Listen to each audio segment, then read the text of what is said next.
Sometimes people work really hard when they're stressed and it's like a great distraction. And that's typically who I am. When I first quit my job in pharmacy, I cashed out my 401k. I was like, okay, I'm going all in. I just honestly, I felt like God calling me. It sounded so crazy. Like, Bridget, you've spent 20 years in pharmacy and you're just going to give all that up to like go start something new. That's so scary. It is so scary. But I just felt like if this doesn't work, I don't even know what to think about anything in my life, because if God's not calling me to this, then why is he making me so miserable until I do it? I just felt so cold that all of the fears and everything that I thought were like pushed to the back burner. It was like I was so done that I went into my room, I fell to my knees, and I said, God, I want to honor my commitment because I'm married. I'm a Christian. I didn't want to get divorced. But I said, if you don't step into this marriage and take over, I'm done. I went from like, nobody loves me, I'm so angry and hurt, to, wow, this guy is like, he loves me. If you look at the comments of every video about AI or AI created, there's so many people that hate AI. They hate everything that has to do with AI. And so my prediction is that in the future, people are going to get even more so, super tired of AI. And everyone who's built their brands around AI are going to be in trouble. And those who are building their brands as themselves, the real them, showing up in a community every single day, building connection, building the network, those are the people who are going to outlast the AI revolution. I felt like overnight I was an orphan. I can't even really explain it. Until your own mom passes away, you have no idea what that feels like, to just look up at the sky and feel like, oh my gosh, I don't have a mom.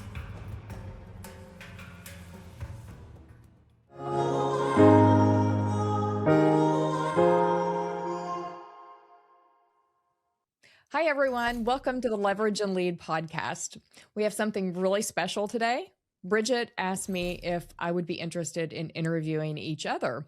And of course, I said yes. And I figured, it's only fair that we kind of put each other in the hot seat and get to know the real Bridget and Marla.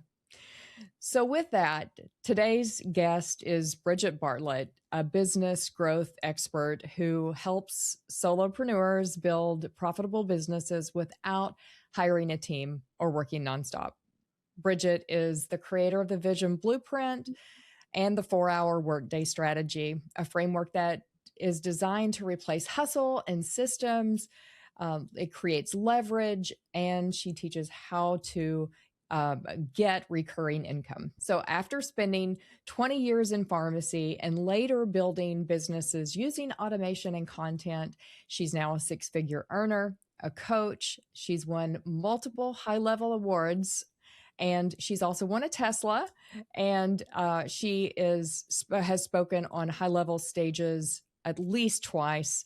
Please welcome Bridget Bartlett. Thank you. It's so weird when someone introduces you and like you're like hearing all these things about yourself and you're like, wow, that's super impressive. Good job, Bridget. Well, you should be proud of yourself. You've done an incredible job. I know a lot of people are truly inspired by the work that you do, but a lot of people probably don't know a lot about you. And so I've had the pleasure of getting to know a little bit, or a good bit about you through our interactions, but I want other people to know the Bridget that I know. So do you mind if we just kind of go back? Like, I want to go kind of almost chronologically with you. So do you mind if we kind of go back and have you take us back to your childhood and describe kind of the environment that you grew up in and maybe how that shaped you? Sure. I think we're all shaped by our childhoods for sure. So I grew up in a family that was very country. We were very country, very Christian. From Appalachia, my grandparents were the first ones that migrated out of the hills of Kentucky, is what we called it. My grandparents were the ones who you don't leave their house without getting on a knee and praying that everyone has a safe trip and all of that. So my faith was instilled from as long as I can remember. When I was about 3, my mom divorced my biological dad. He was incredibly abusive. If you imagine the worst human being on the planet, those are his characteristics. Mm. Um, Thankfully, I think by the grace of God, he was not a big part of my life, but he was in and out enough to disrupt things, and that's kind of how all of that went. Still to this day. Um, I would say probably the biggest turning point in my life was when I was 13. My mom had remarried. She had a back surgery, and this was the 80s, so she was a nurse. She didn't even drink, but she hurt her back, like a lot of nurses do. They gave her OxyContin, which was to heal the pain and all of that. But back in the 80s, OxyContin was just the newest like pain med, and it was just like a miracle. And so they would just give her bottle after bottle after bottle, and she became addicted to pain meds. So that really changed everything about my life and about our family's lives. So my stepdad, he's working multiple jobs. I have a younger brother and sister, and a lot of the responsibility fell on me at that point. So when I became a teenager, I was the typical angry teenager. And I look back on that now and I just think, man, I was like, no one was really like, Bridget has lost her mind. What? Maybe we should figure out what's happening. But here you have stepdad working 2 jobs and mom who's incoherent. And it's like, no one was really raising us. So I had to raise my younger brother and sister. And then probably when I was in 20, or actually when I was 19, I met my husband, and that kind of redirected me. And I went from like, nobody loves me, I'm so angry and hurt, to, wow, this guy is like, he loves me. Yeah. That was a big thing for me.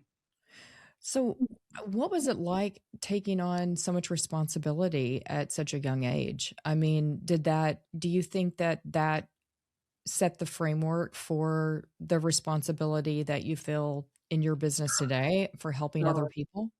Totally.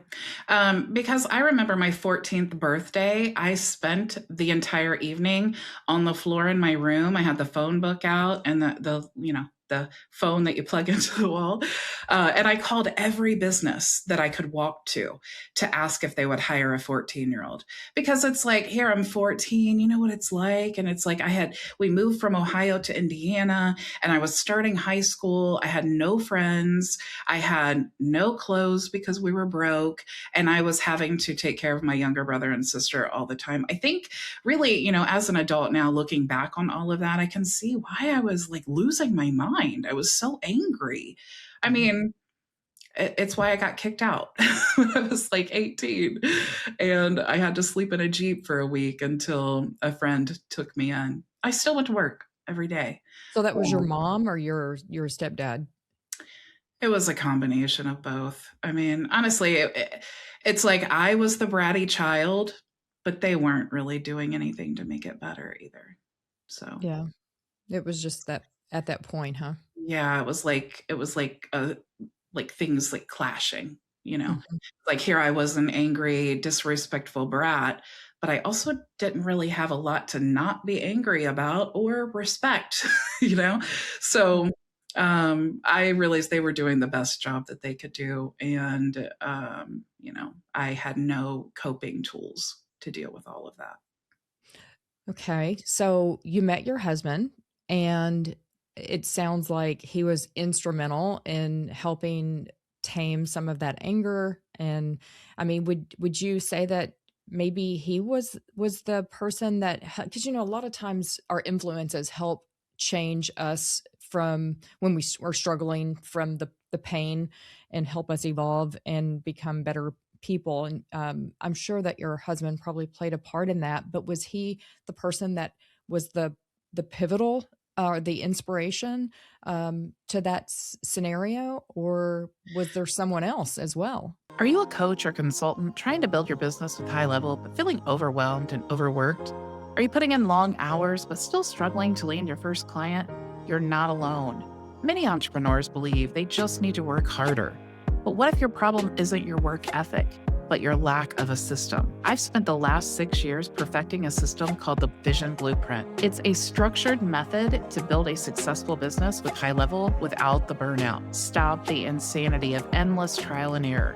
Join my free community today and get access to all my tutorials plus live coaching with me 4 days a week. Let me personally guide you as you implement this system and build the life that you want, not just the business. Now, back to the conversation. Well, he was older than me. You know, I was 19, he was 25, and he was just much more mature. Everybody I was hanging out with, they were all just like me, you know, just angry teenagers running around and drinking and doing all the things that bratty teenagers do. He would just like, he would not be impressed by my cool stories that all my other friends would be, oh, yeah, we got so drunk the night before. Oh, it was so great. And he's like, cool, like grow up, you know? Yeah. And I just thought that he's so right. Like, it's not really cool. I mean, what am I really doing? I mean, he wasn't a perfect person by any means, but he definitely was like, he was like a maturity, I think, that I really needed. If he was my same age, it probably wouldn't have worked out. But I think that we both kind of met each other in the middle as far as like maturity and different things that we brought to the relationship. But I think Love it it. was probably the first time that I felt like someone really loved me. And I had had like boyfriends before, but not like him. So it's a different thing when you're growing up and you feel so unloved, and then you meet someone who really loves you. It's like, whoa, that's awesome. That is great. That's awesome. So, like, I assume that it's been, kind of the path with you and your husband has been amazing, and I know you kind of did some businesses together, and you want to talk about what got you to where you are, kind of the business journey of with you and your husband. Mhm. Let's go there. So it certainly has not been peaches and cream for 27 years.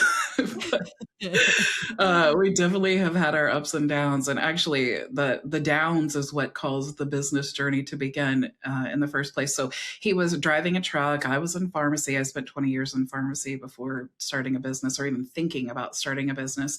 And so he was driving a truck, and I was working in pharmacy, and he just was on the road all the time. And you know, if you're in a relationship, whether it's a friendship or a married couple, you need time together to remember why you even like each other in the first place. And so he would call me irritated about getting lost on the road and things that he's dealing with. And I had no like reference to that. And then also I would tell him about my day, and he's like, man, I'm on the side of the road right now. Like so it's like we just, we could not find like, it was just bad. Ugh, we were just arguing all the. That's really the best way I can explain it. We just all argued all the time. There was no like common ground. I was ready to like throw in the towel. I'm like, I'm done with this. We argued one night, and it was like, this is it.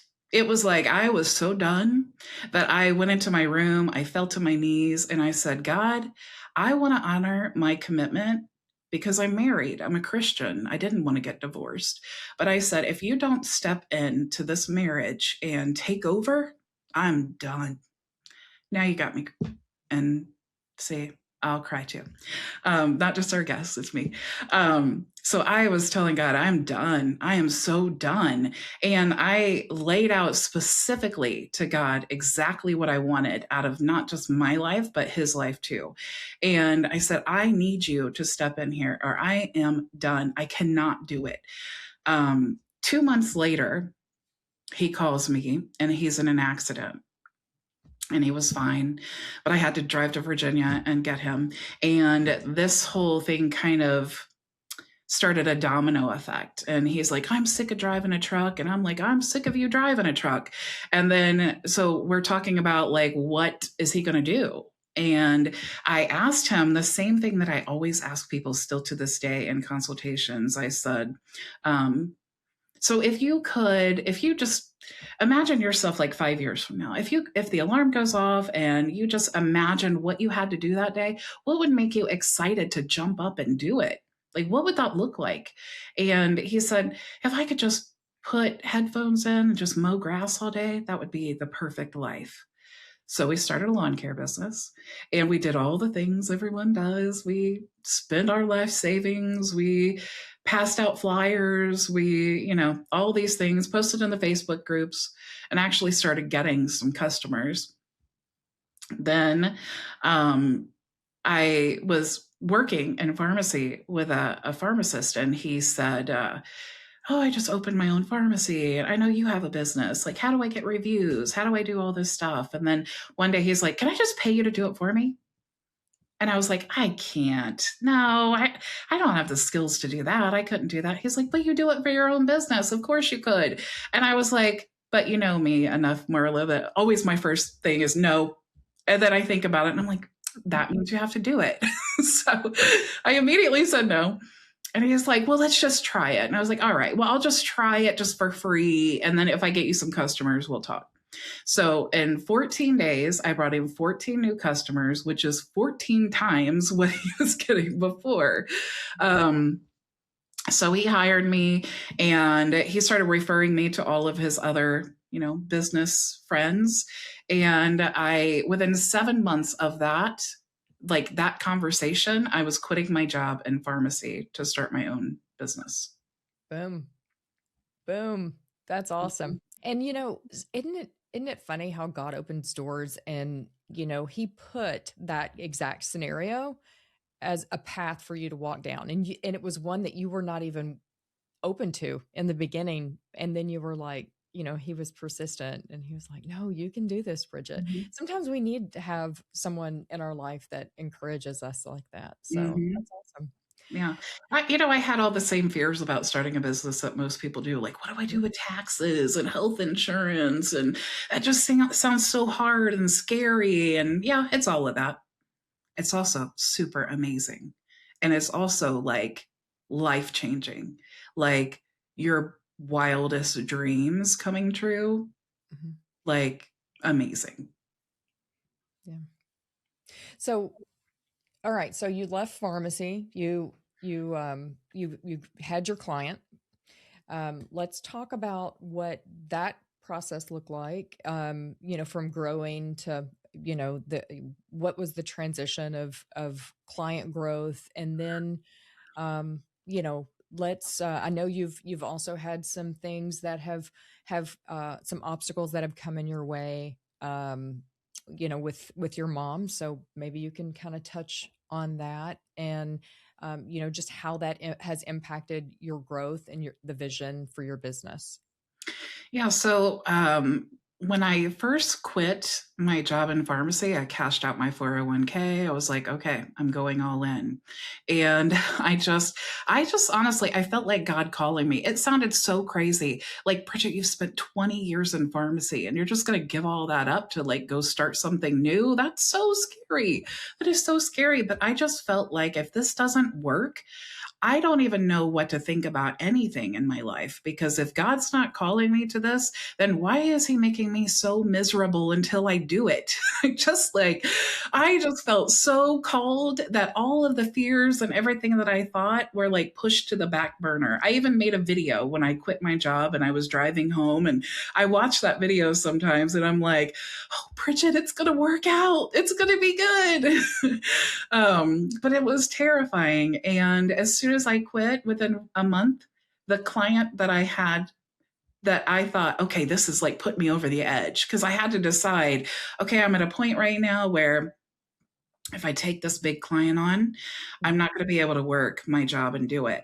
But I could pass on this client that could potentially change my life and still work my job. I mean, I just had to make a decision. So I decided to quit. And then within a month, I lost that client.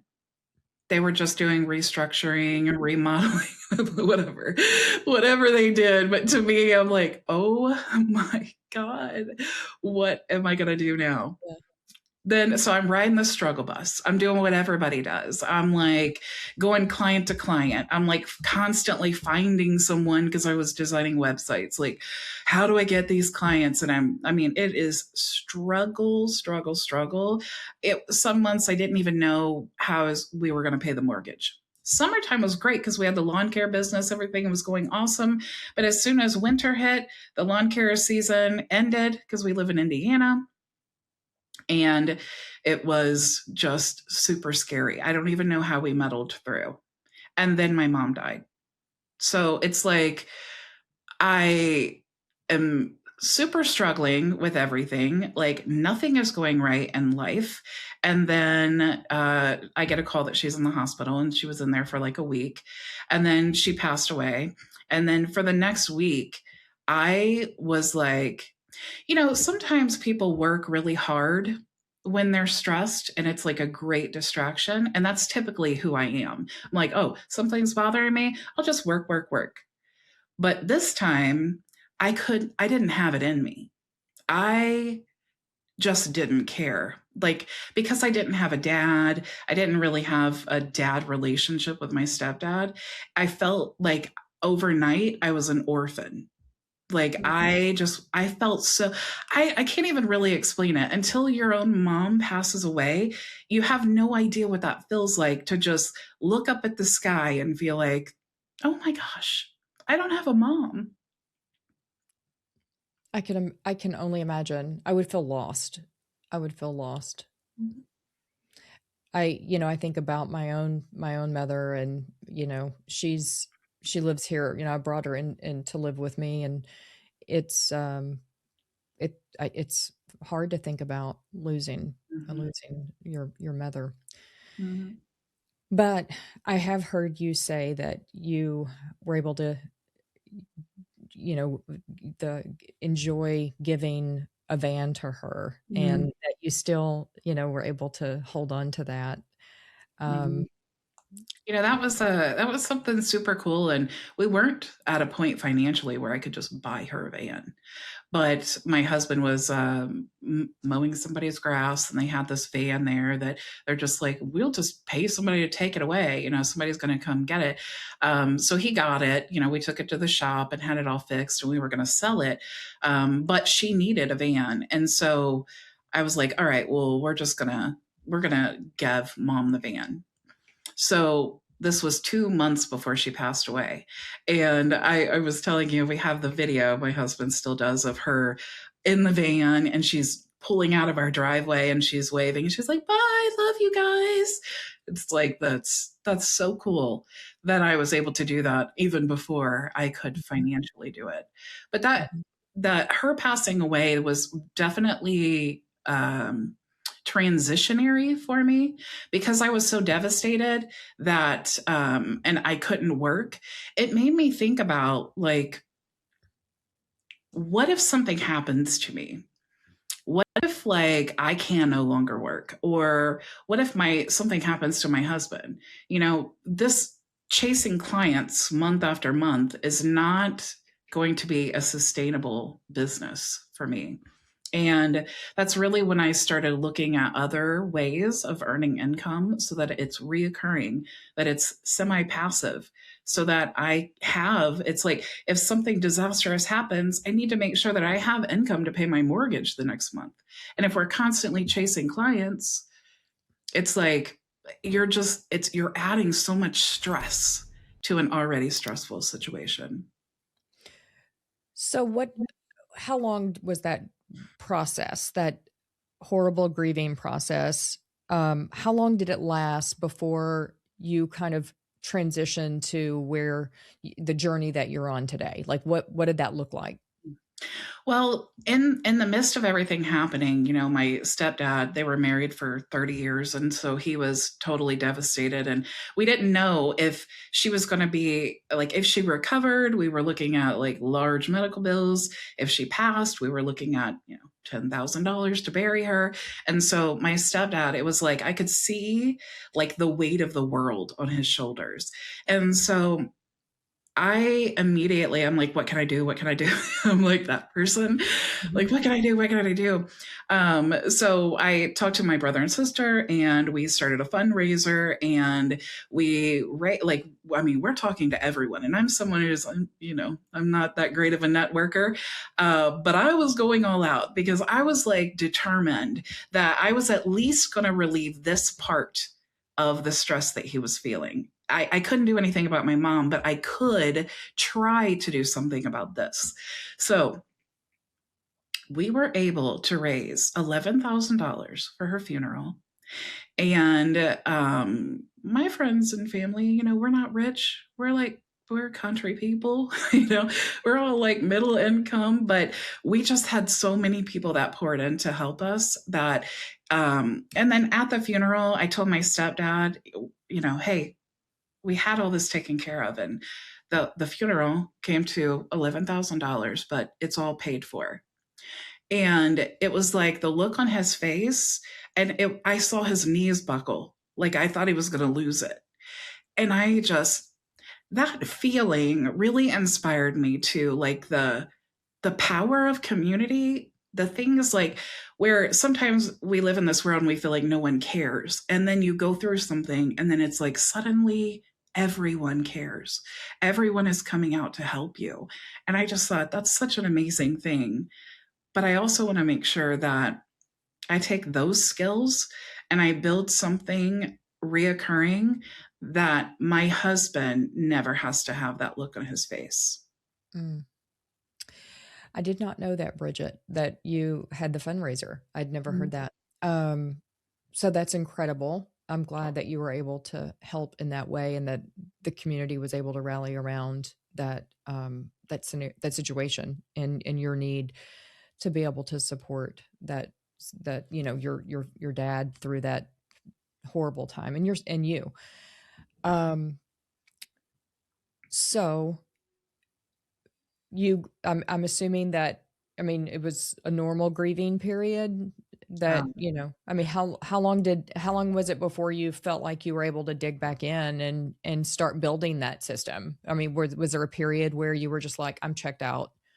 I had no choice, honestly. This is such a typical business owner story. Mm-hmm. My mom is passing away in the hospital.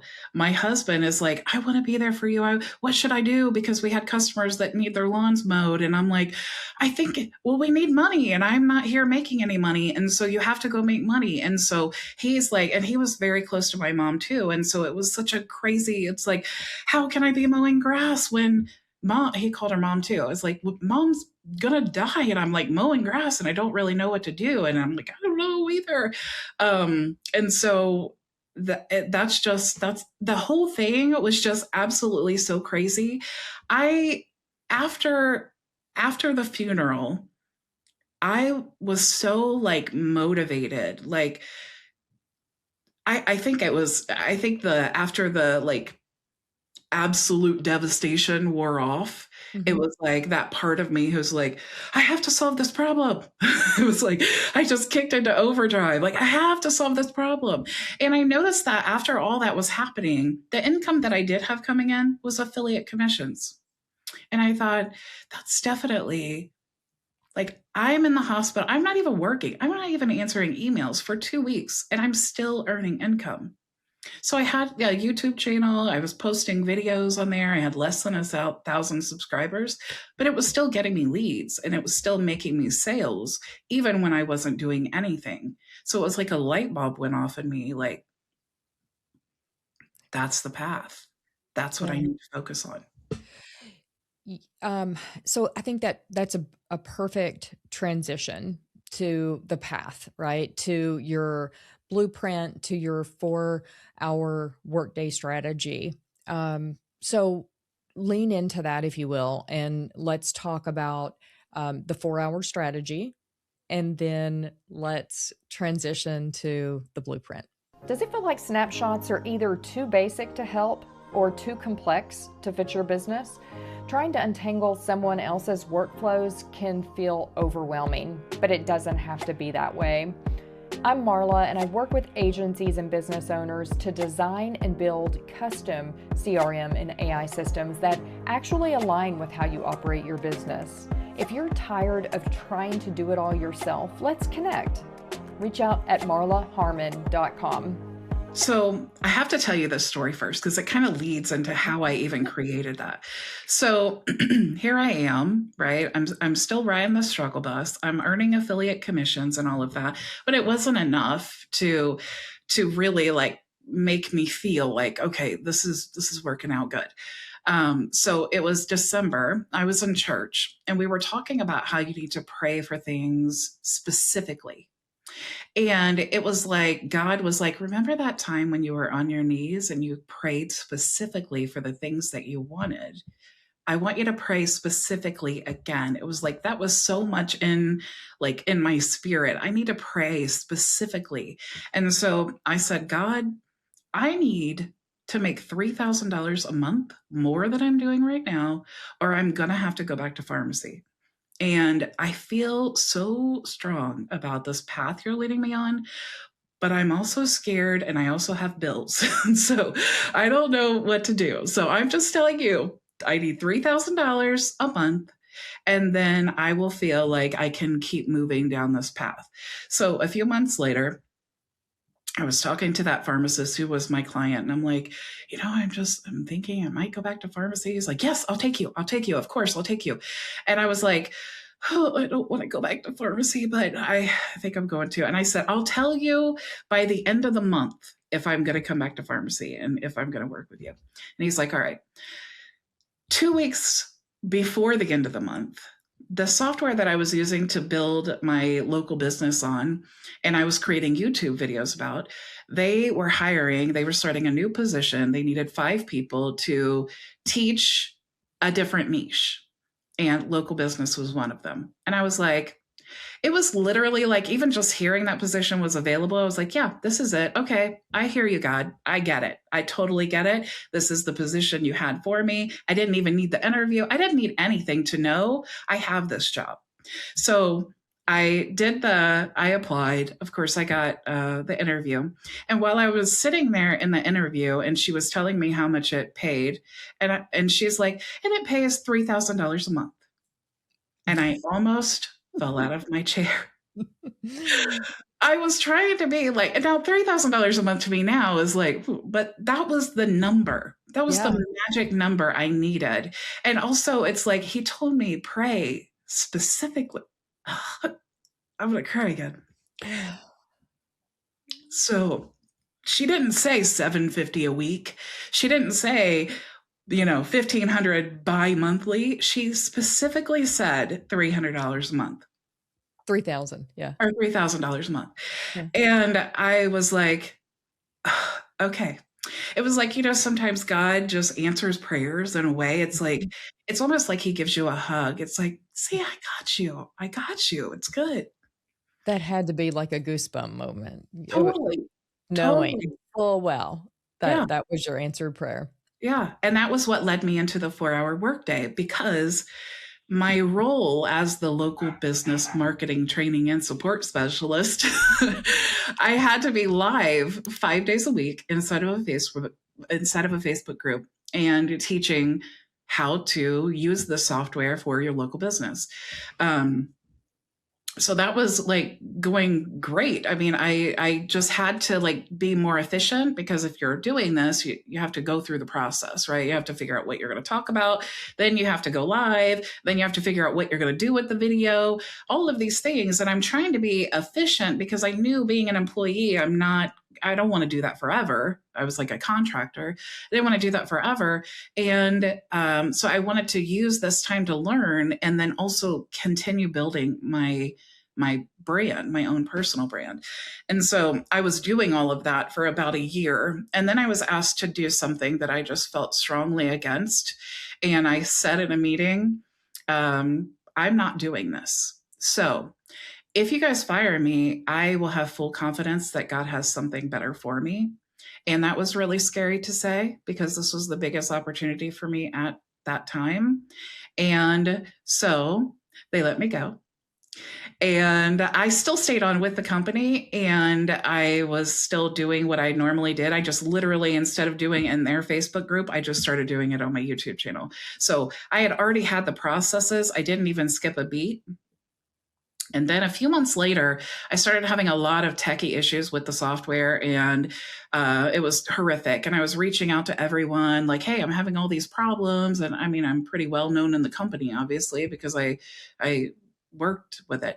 And no one cared. And it's like, I haven't made sales in 2 weeks because this page is down. And it's like, I'm trying to resolve the problem. So someone created a sub account for me in HighLevel because I was asking everyone, where's everyone going? All the agency owners I knew, where's everyone going? Is it ClickFunnels, WordPress? I need to go somewhere that the tools are quality and that I can grow in the company. And everyone, and I'm not kidding, like, I don't know if it's 8 or 9 people out of 10 said HighLevel. And this was like 2021. So everyone was saying HighLevel. So someone created a sub account for me in their own HighLevel. And within 5 minutes, I was creating my own SaaS plan and I was jumping all on board. And then I created a YouTube video. And Of course you did. And I was so naive though, Marla. I was so naive because I didn't really know how all of this works. I'm just telling people like, hey, here's what I'm doing and here's what I think is cool. And so 2 days um, after I made the video, well, first when I did make the video and I released it, everybody started like online bullying me, everyone from this other company. And then like people are sending me screenshots from their private like chat group, and they're all like trashing me and all this stuff. And I was like, these are people that I considered friends. I was like, I mean, I was devastated by this. I was totally devastated. And then they shut down my entire affiliate account, and then they shut down my entire account. So like all the accounts that I was selling website templates, all my templates were gone. I had domains purchased, and it was like a total disaster. And so I'm like, hey God, remember how I said Me again. yeah, it was like traumatic, honestly. That's really the best way I could describe it. It was like really traumatic for me. And so I decided like, okay, well, this is it. It was wintertime too, because it was at the end of the year. So it's like all my affiliate commissions were gone. All of my basically every path that I had of earning income was just destroyed overnight. And it was in an off season for lawn care. So again, I was like devastated. And I've never told anyone this before, but there were like a couple of months during that time that my husband and I were door dashing because we were trying to figure out how to pay our bills. It was like, it was that bad. And it was that super scary. But I was determined, like, I don't care. I mean, we did DoorDash together. We actually had a good time. We would jam out music and I drove and then he'd run his. It was like, but that's what we had to do, you know? And we just were like determined, like this is just an obstacle. It's not something that is earth shattering. Very quickly, very, very quickly, the HighLevel affiliate commission started growing, and now here we are. And here we are. So let's talk about how, I guess, you've done an excellent job of implementing the 4-hour workday strategy in your life to get you to where you needed to be able to hold that opportunity that you had with the other company before HighLevel, implementing that 4-hour workday. You designed this strategy to be able to allow you to manage all of it. And then you start to bring on these affiliates, right? And you start to build a community. So what did the transition look like for you taking that 4-hour workday strategy and then sharing it with other people so that they could then grow and scale their business using that same strategy? It was actually, it was something that I was doing and perfecting over time. And it was something, just to be fully transparent, I wasn't really doing a good job of teaching it because it was like I had my own processes. I had my own GPTs. I mean, I had, as time went on, and AI came about. I had my own things that I was doing, and I wasn't really focused on teaching other people what I mean, I did. I created like a few series and kind of showed people, and I talked about it. But I was really focused on like just talking about HighLevel and getting people to sign up and seeing the value and teaching them how to do their businesses and just kind of sprinkling in like here's what I do and whatever. And I was always leading with like the tools or third party tools or snapshots and all of that stuff. But I started last year really focusing a lot more on teaching people exactly what I'm doing, but it was hard to explain because it was like, the 4-hour workday, it's like you have a free and a paid community. The goal is to use the free community as a lead magnet. So we do a 1-hour live session inside of both communities, same session. And then this kind of doubles as a sales call, like demos, coaching, support. All of this is happening in 1 hour, right? But then before that session, you have to figure out what to talk about.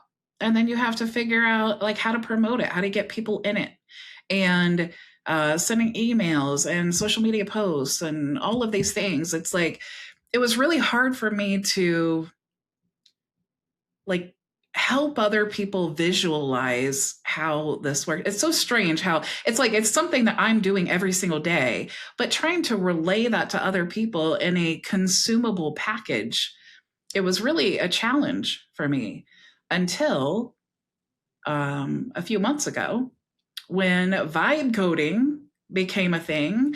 And I kept hearing everybody talk about vibe coding. I'm like, cool, it's just like another thing, But I started looking into it and I thought, whoa, this is amazing because I can literally take all of my own custom GPTs, all of my own, like the HighLevel custom values and all the things that I do. And I can literally create an app that will walk someone through the entire process. And that is absolutely the most exciting thing that I have ever created up to this day, to this point in my entire life. It's absolutely amazing because it's like, and I love the idea too of coaches being able to create their own custom solutions like that, because we all have these strategies and things that are just wrapped up in our heads. But how can we relay it to our clients in a way that is digestible for them? I mean, I can say, oh, Marla, you want to know how to create tutorial videos? Well, here's a Google sheet with 1,000 tutorial ideas. Now, just go create one of those. Then your questions are going to be, okay, well, how do I talk to my customer about that though? Like, how do I relate that in a way that they need to know? Like, what points do I need to make sure to hit in that training that it is a good training? And then after that, what do I do with the video? How do I, and where everybody sits, they're like, okay, I know I need to create videos. I know I need to do demo calls. I know I need to send emails. I need to create social media posts. I need to do short form video. I need to do all these things. And then they just sit and overwhelm because even writing an email, some people are like, I don't even know how to write an email because I don't know what a good subject line is and what do I put in the email and how do I create my signature and just all of these things. That's super overwhelming. And so all this time I've been trying to show people how to do this, but until I created the blueprint, they didn't visualize it, or they didn't visualize it enough that made them feel confident they can actually do it. And so that's really what I'm seeing with the app is their confidence like, whoa, okay, we have no excuses. I can do this. You know, I think you kind of alluded to this, but I do want to just mention it's a holistic overview of the process instead of it being where you're just telling someone, okay, do this, do this, do this, do this, and stacking Mhm. on to-dos. I mean, Mhm. it guides you through that entire process. And Mhm. so um it takes, and not only that, it does so in a way that is custom to the individual coach or business that's doing it. So it's understanding your business and the topics that are important to your ideal customer or to your avatar. And so I think that is what is so amazing, because when I looked at it, I was able to see that it understood exactly who I needed to talk to, the topics. It gave me bullets of the things that I needed to talk about in that class, or I could choose from the different bullets or different topics. And so it really helped to, I think, visualize an overview of Mhm. the entire process, and it just guides you through it. Mhm. And so the things that you do every single day are guided. Mhm. And so if you guys have not looked at the vision blueprint, you have to check it out. Bridget has put in so much work to make sure that you can, that it can understand your brand and understand your avatar and understand the topics that you should be talking about and guide you through every single bit of going live and then even distributing that content. It's incredible. You've done a 'Cause great job. well, thank you. Because the problem that I see with a lot of AI tools is they don't. Here's what happens typically when people start this process. They go to ChatGPT and they try to work out who's their customer, what's their pain points, and all that stuff. And then they try to, build out like this GPT is going to be specifically for emails. And then this GPT is going to be specifically for Facebook posts and da da da da da. But there's no congruency in all of that. Right. And Mhm. so that's really the very first part of the vision blueprint is to understand who's your customer and what are their pain points. And then how can we represent you as the hero in the story and the solution that you provide. And so it helps you do all of that. And that's the brain. That's where all of the content is going to be generated. So when you come in and you say, there's a 3 questionnaire, or you can just like, maybe you have a knowledge base. Like I do this all the time. I scan my knowledge base, what I want to talk about, Mhm. so that it has everything. Obviously, it's detailed, it's a knowledge base. So it has everything I want to discuss. But then it gives me the 10 topic ideas. So it's not just about here's technically how you do this, but here's how you take this training and position it in a way that is perfect for your specific customer. Once you decide that, it's just a matter of creating the content around that idea. And before the training, we want to tell people, hey, here's what we're talking about. And then after the training, this is the key that most do wrong. They try to create blog posts off of a hypothetical article or something. Mhm. But why not take the transcript of the recording of that session that we created? Why not take that, take the transcript, then generate your YouTube SEO content, then generate your blog post, because then we can embed the YouTube video into the blog, and the blog is actually super relevant to the video. So it's like if you don't do that at the transcript level, you're just creating a blog with a bunch of like AI fluff that really nobody cares about and you might not have even read, because that happens a lot too. So that's the entire process. And then we want to take that recording and then put it in the course area and call it the replays section. Now you can advertise, you can run like paid ads or just organic marketing and say, oh, you want to check out the replay? Sure, here's the link to my free community. Once they're in the free community, We want to encourage them to upgrade. Do you like the tools I'm using? Do you like the service I provide? Do you love this amazing community? Whatever it is, do you love this tool I'm showing you to use because I'm an affiliate? And it's like, it's just so easy. It is literally a self-selling system at that point. I love that. And I think too, I'm excited about um, the recent upgrades that you've made to it where you allow multiple brands because if you think about it, sometimes we struggle between wanting to promote our brand or potentially helping our clients promote theirs. Right. And sometimes we even have different avatars within our own business. And so being able to talk to different avatars and be able to, have those different brains, that's a big thing. So congratulations on that enhancement.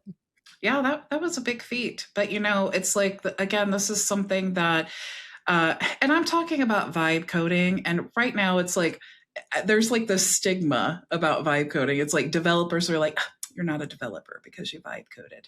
And vibe coders are like, "Oh, I'm a developer now because I vibe coded." So it's like there's this weird like area. So I would say like if you're vibe coding things, it's cool. To create something really good though, probably unless you're super techy, you're going to eventually need a developer. But I have done this all myself. I've learned so much, but I do definitely have a string of developers that I can call on at any time.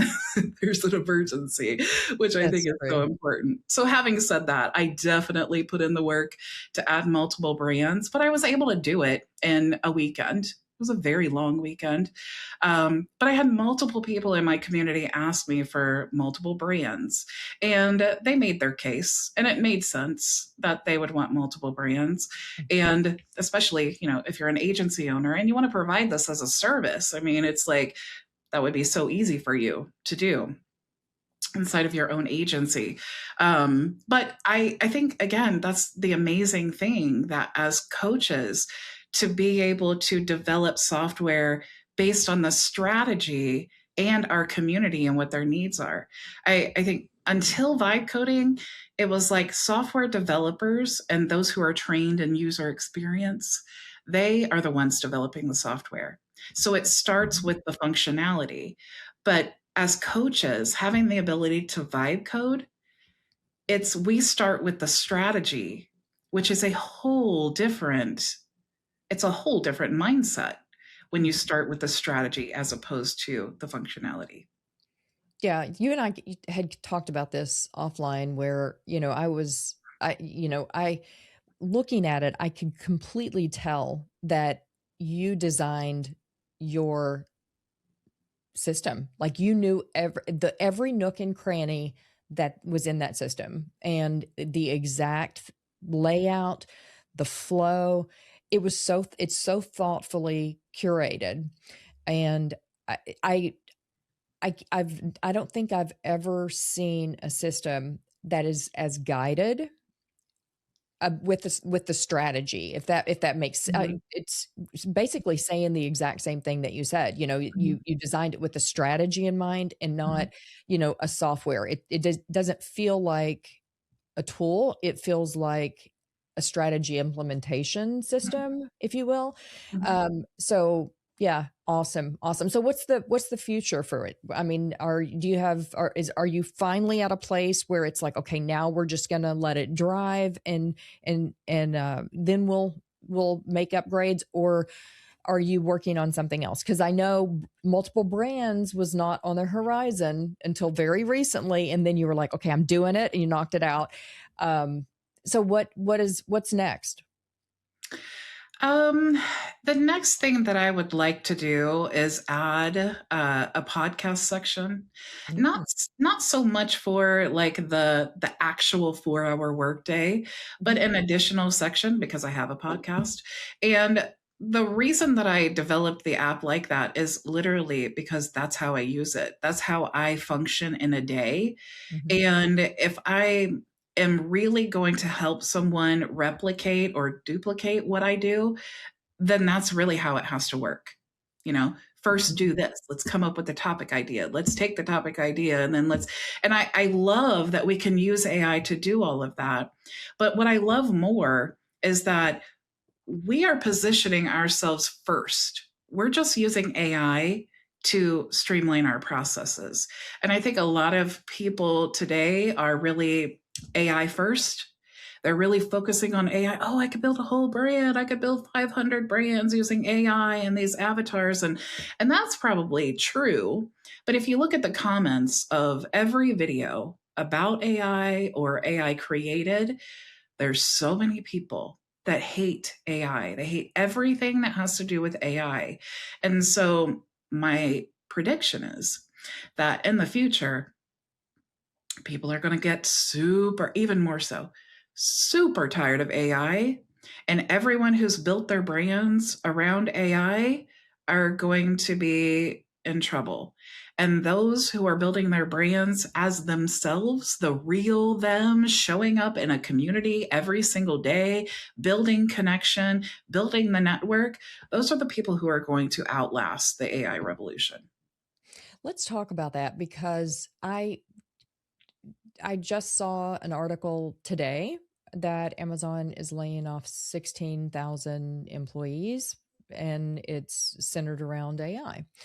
Um, so do you think that there a lot of the resistance to AI is because people see the future of what is coming, the layoffs of the Amazons, the other industries that will potentially lose some jobs. I think there will be other jobs that are created to offset. And even when I'm deploying AI, I always, try and be responsible in educating people that don't necessarily use AI to get rid of jobs. Use AI to help people in your company work more efficiently so they can do better activities and, generate additional revenue for you. Move them into, positions of opportunity, not like, don't lay them off. But do you think that that is the negativity around it? And do you think there will be kind of almost like a whiplash effect to the AI, or what's your prediction there? I think um, I think there's multiple layers to it. I think it's the really fear it's the unknown. It's everybody making predictions and nobody really knows where it's going to go. When the internet came out, I'm old enough to remember when the Yeah. internet came out. We were all like, "Oh, that internet thing. Oh, it's like a fad, whatever." And now it's obviously not. It's not going anywhere, and AI is not going anywhere. So we either figure out how to use it to our benefit, or we get fired. I mean, essentially, that's so I don't know if it's like, I don't know if it's people's apprehension because of the job loss or just the fear of being manipulated through AI. Mhm. How it will change our culture. It's already changing our culture and the way that we communicate. You know, when we're, especially those of us prompting all the time. Sometimes we speak in prompt. So I think it's changing a lot, and I don't really know where this is going to go. One thing that I feel confident though about what I'm doing is this system is the same system that I was using before AI. It's the same system I'm using today with AI, and it will be the same system that I use 5 years from now. Well, we'll have to put a note with the link to this podcast episode for 5 years so we can follow up and see what the changes are, and maybe we'll do an episode on it. Yeah, maybe I can take the 4 hour workday and turn it into the 1 hour workday. Yeah, there you go. AI assist to 1 hour. Yeah. Bridget, thank you so much. It's been incredible getting to interview you and letting people see the real Bridget and the one that I've come to know and love. So thank you for that. And my episode will be here in the coming weeks. We've got some amazing guests that are scheduled and queued up. So Thank you all for being here. And Marla, you're going to cry on your episode too. I have no idea, little miss psychology. It was a pleasure. And thank you so much for interviewing me. I think this is really cool. I think it's kind of hard to get to know us both when we're interviewing other people. So hopefully everyone has gotten to know me a little bit. At least you saw me cry, and you'll be able to definitely get to know Marla better too. And you'll get to see her cry, I promise. Bye, everyone. Bye. Thanks for being here. If you enjoyed this conversation, make sure to subscribe so you never miss an episode and join the Leverage and Lead private community for live coaching 4 days a week at leverageandlead.com. We'll see you inside.